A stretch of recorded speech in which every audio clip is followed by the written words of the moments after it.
గురు గురు పూజోత్సవం సందర్భంగా మా గురుగారి ఆశీస్సులు తీసుకునే సందర్భంలో జరిగిన మిరాకిల్ మీతో పంచుకుంటున్నాను.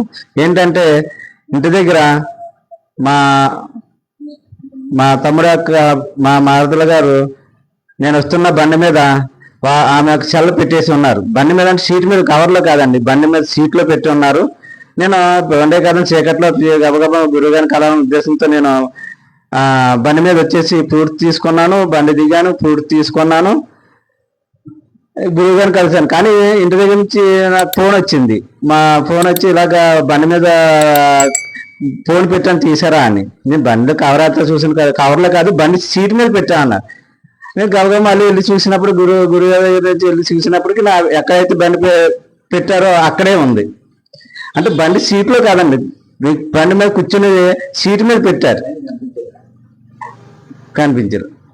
అసలు ఎప్పుడు మనకు ఎక్కిన వెంటనే జారిపోవాలి. కానీ నేను సీటు మీదే ప్రయాణం చేసుకుని వచ్చాను, చూసుకున్నాను. గురువు గారి దర్శనం కూడా జరిగింది. ఈ రోజు గురు పూజోత్సవం జరిగిన మిరాకిల్ సందర్భంగా మరి మరొకసారి బ్రహ్మర్షి పత్రిజీ గారికి ధన్యవాదాలు తెలుపుకుంటూ మాకు అవకాశం జరిగిన మా ఎన్ఎంసి ఛానల్ వారికి ప్రత్యేకమైన ధన్యవాదాలు.